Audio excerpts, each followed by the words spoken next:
Murphy Austin Adams Schoenfeld LLP, focusing on business law and commercial litigation, is proud to support Rob on the Road Region Rising. More information available at murphyaustin.com. And now, Rob on the Road, exploring Northern California. I'm so excited to welcome our guest to Rob at Home this week. Chief Kathy Lester is joining us on Rob at Home. And Chief, it is great to see you and congratulations. Thank you, Rob. I have to tell you, I am so excited to get to talk to you. I've followed you for a long time and I'm a big fan. So thank you for having me on your show. I'm really excited to meet you and, see you through something other than the TV. This is actually like a sort of a face-to-face how we do it now. It is so nice to see you, and thank you for that. And I am so glad to meet you as well.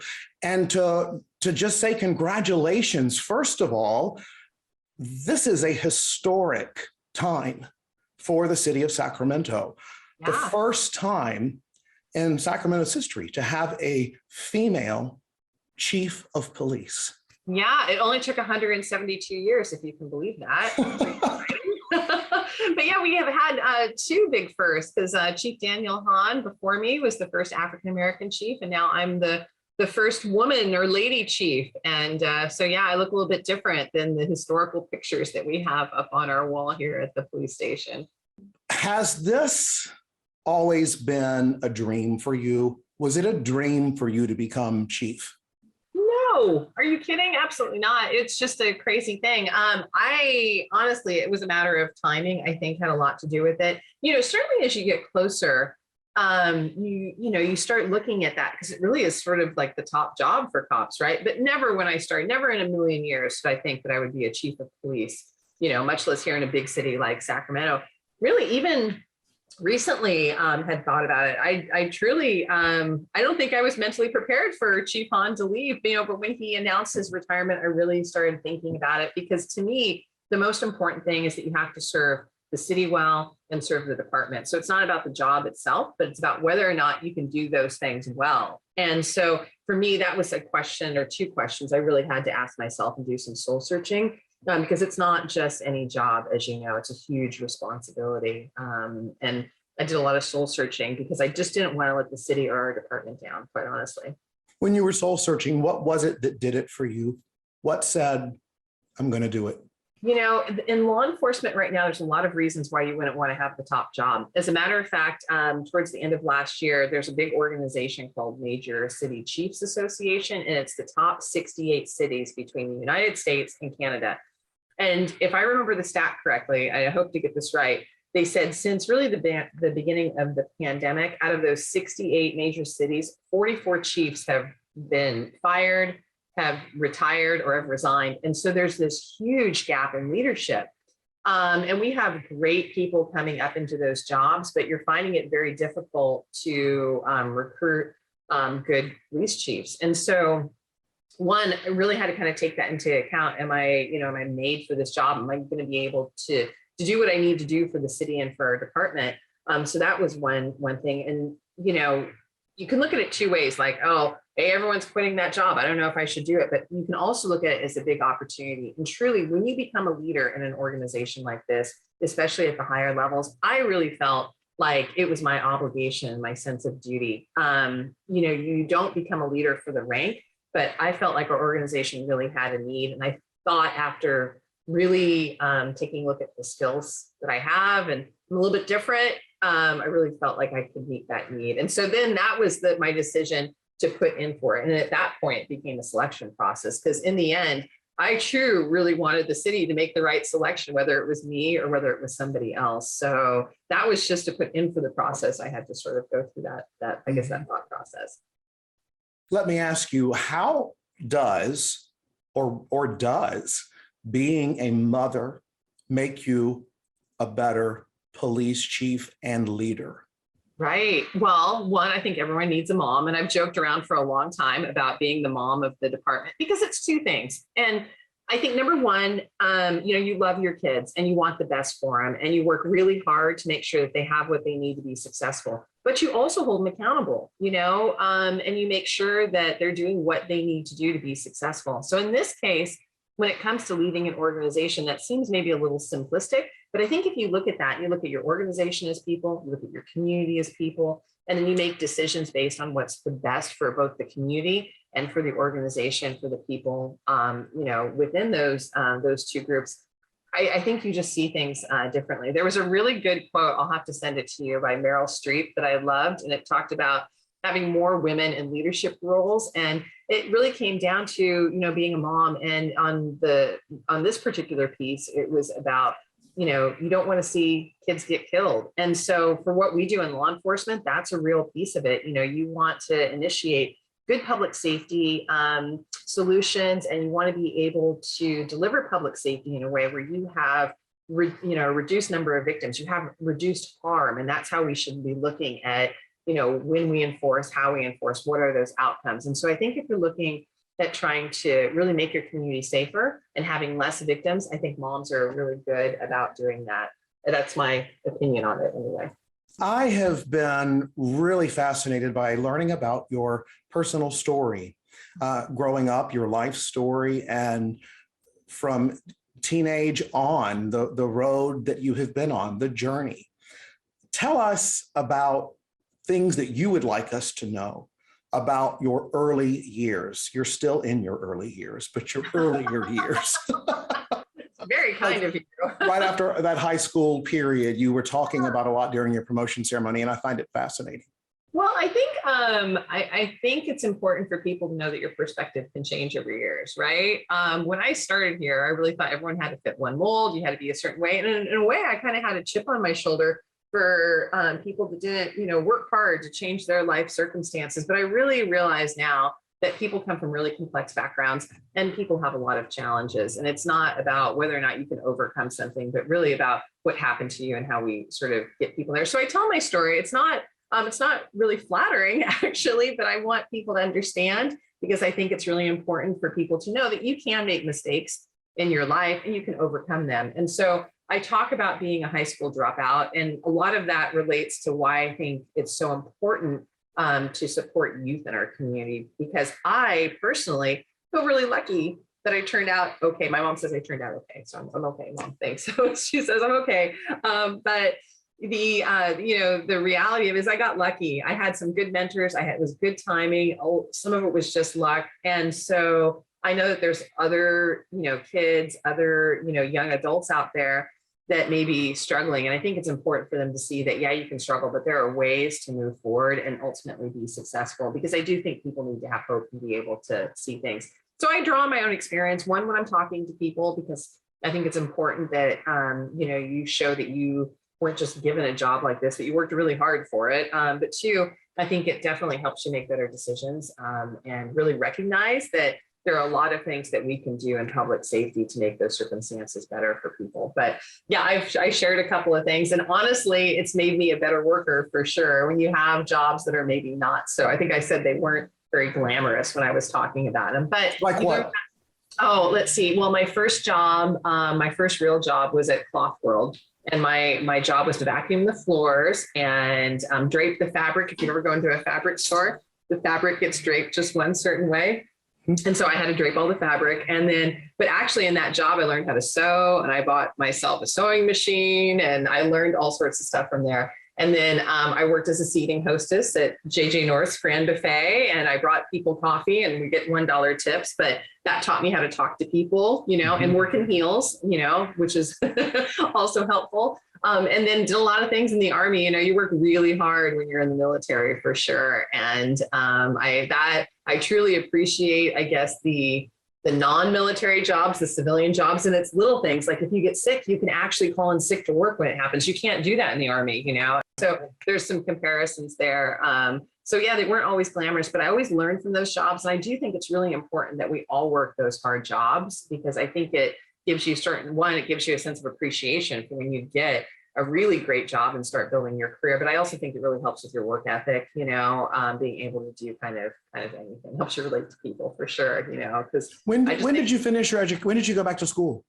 Oh, let's see. I actually I started before I went to the Army, and then I came back, and I really, I would say the year was probably about 1997. I was working as a police officer by then. And working in graveyard and then going to Sac State during the daytime, which I don't know that I could pull off now, but when you're in your, your early 20s, I think you're a little bit tougher when it comes to stuff like that. But yeah, I finished my my degree. That was before online degrees and really before like internet type classes. And so, you actually drove to campus and parked and took the classes and everything. But I just came from Sac State, recently talking to a class, and I love that school. They did such a great job, with me. I learned a lot, can write for sure. So, it's just a good place. How was it hard for you to go back to school as an adult, and how were you able to do that?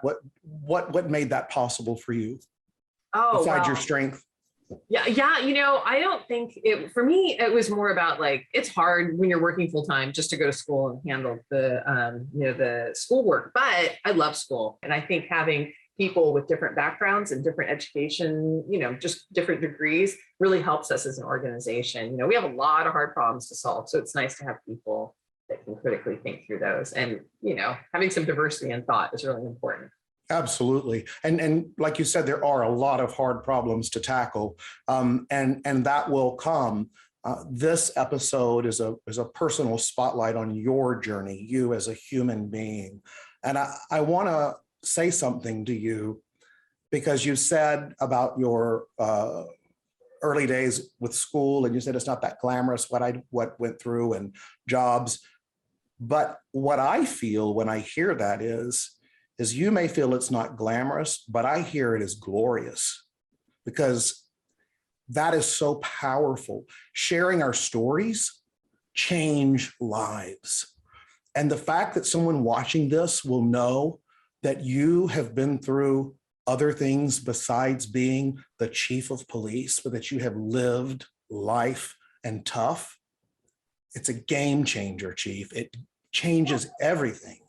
Thank you. I really appreciate that. And actually, I think most, really strong leaders tend to have like these very, have challenges in their backgrounds. And that's why they are able to do really a good job doing what they do. I always thought that would be a detriment, but it took a while, I guess. I was a little slow, but I figured out that actually it could be a real strength, to your point. So thank you. A source of pride. Absolutely. I mean, to me, that is crucial to your story, because it no matter what, I believe it levels the playing field and makes you relatable to everybody.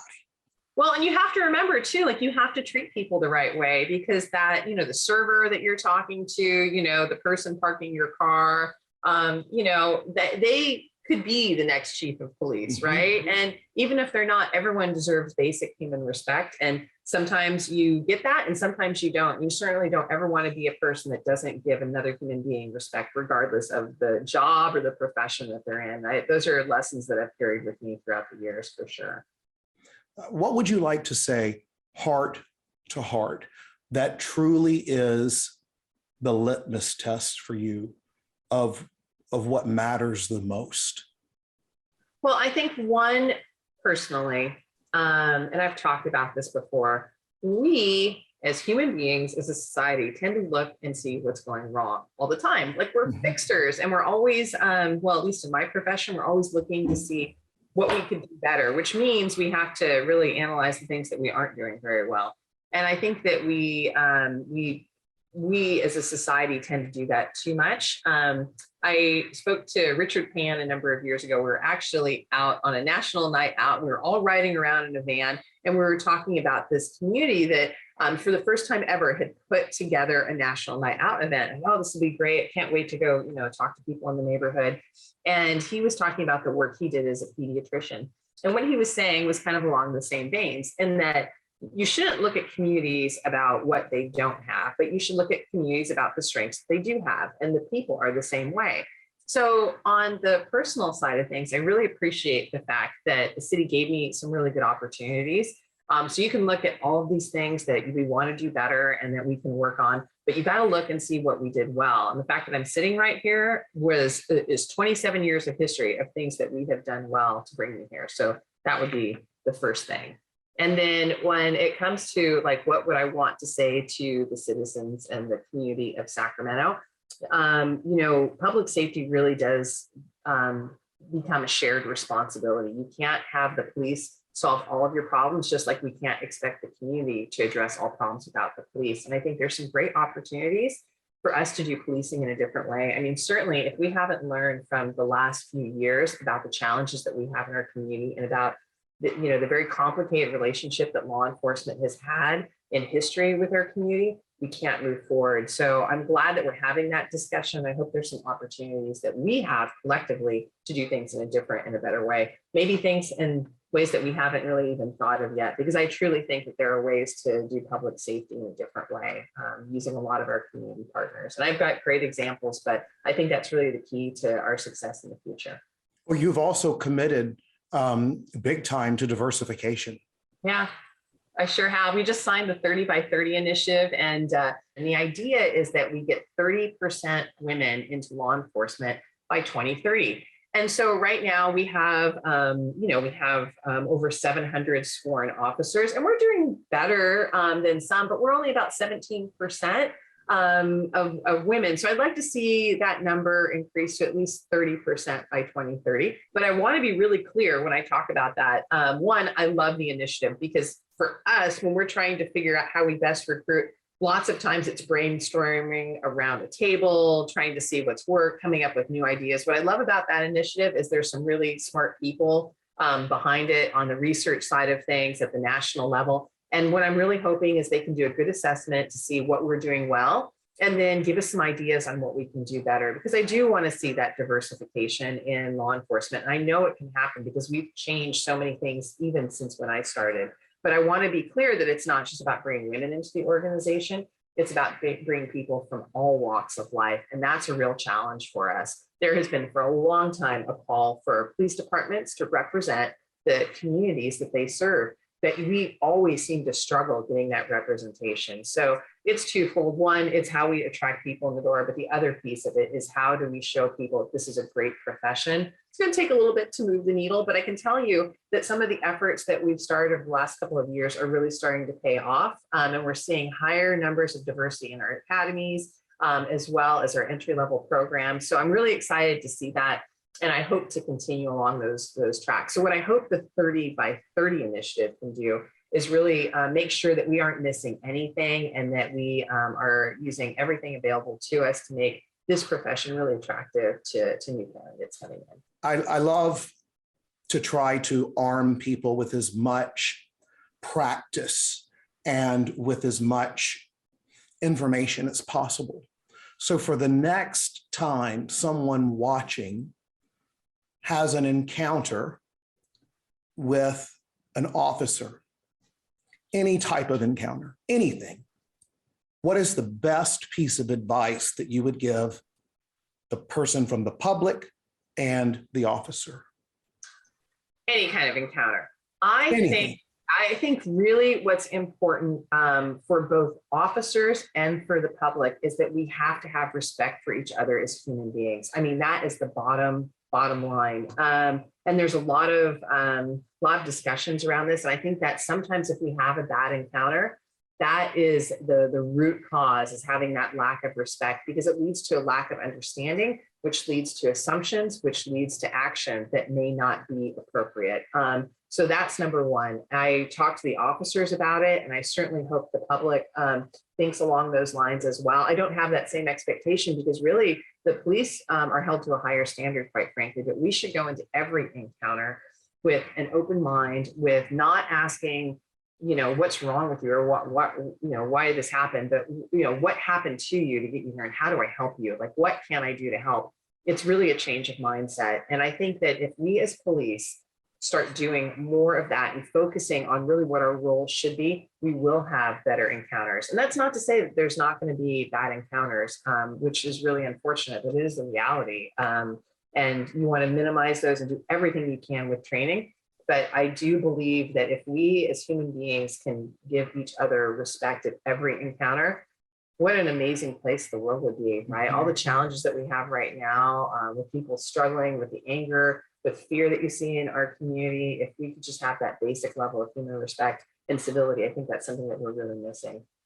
Absolutely, absolutely.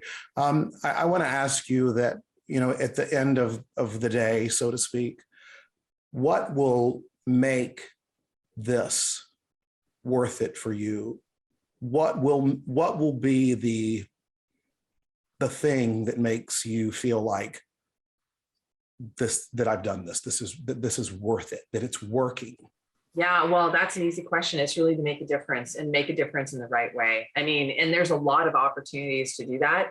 I don't think anyone's naive enough to think that they can fix all the world's problems, but they talk about, that a small group of individuals can change the world. It's the only thing it really has. I think that's Margaret Mead, right? And so I think that having people and individuals that are really focused on trying to improve the world in a better way, I think you can make a difference. So for me, that's my test of success. It's not about the rank. It's not about, kind of the public facing side. It's, did we make a difference? Did someone's life change in a better way because of what we did?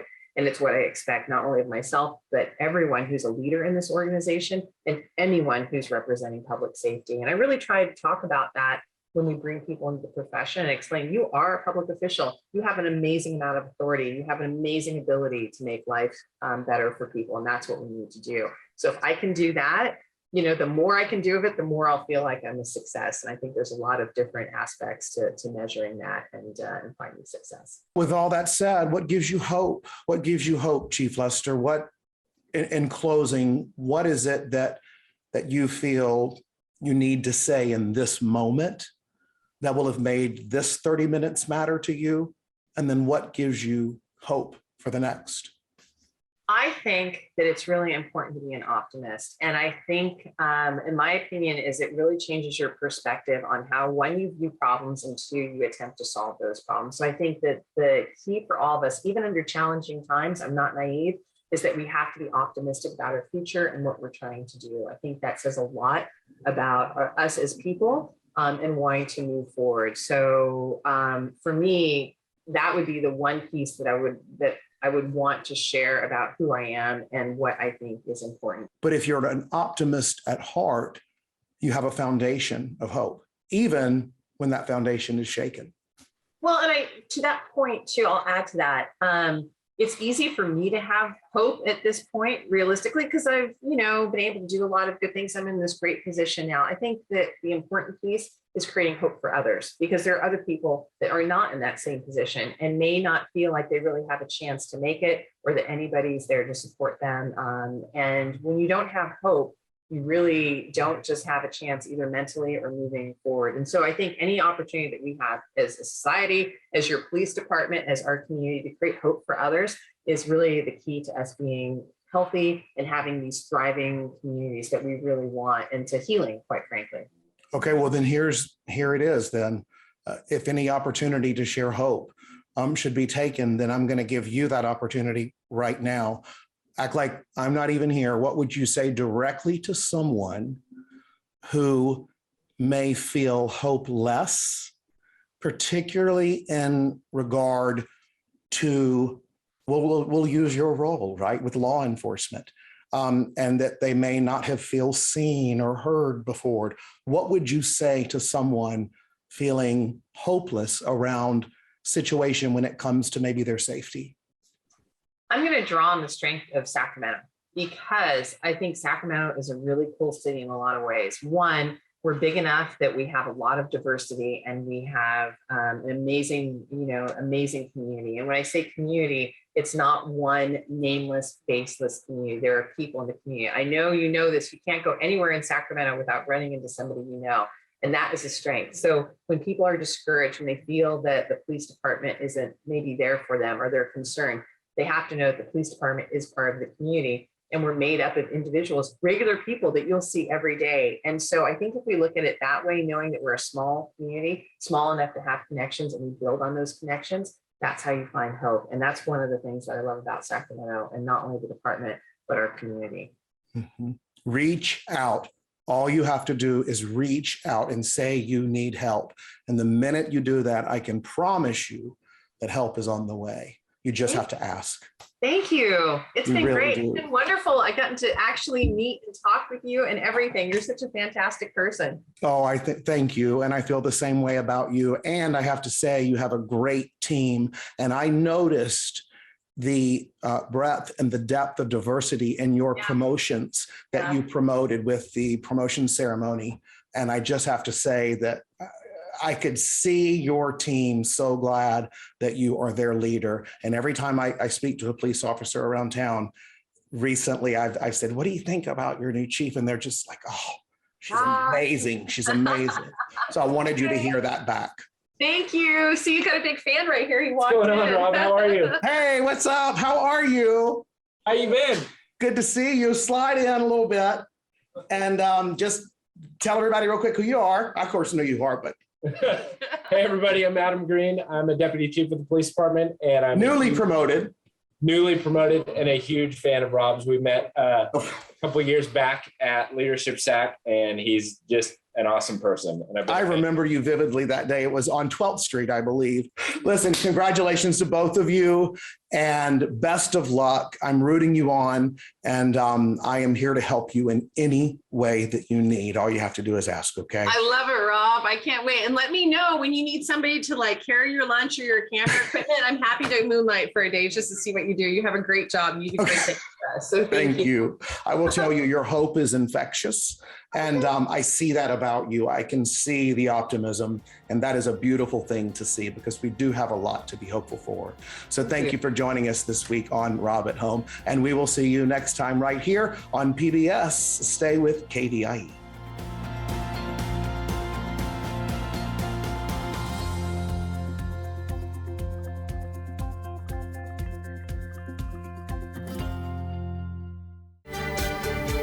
Murphy Austin Adams Schoenfeld LLP, focusing on business law and commercial litigation, is proud to support Rob on the Road, Region Rising.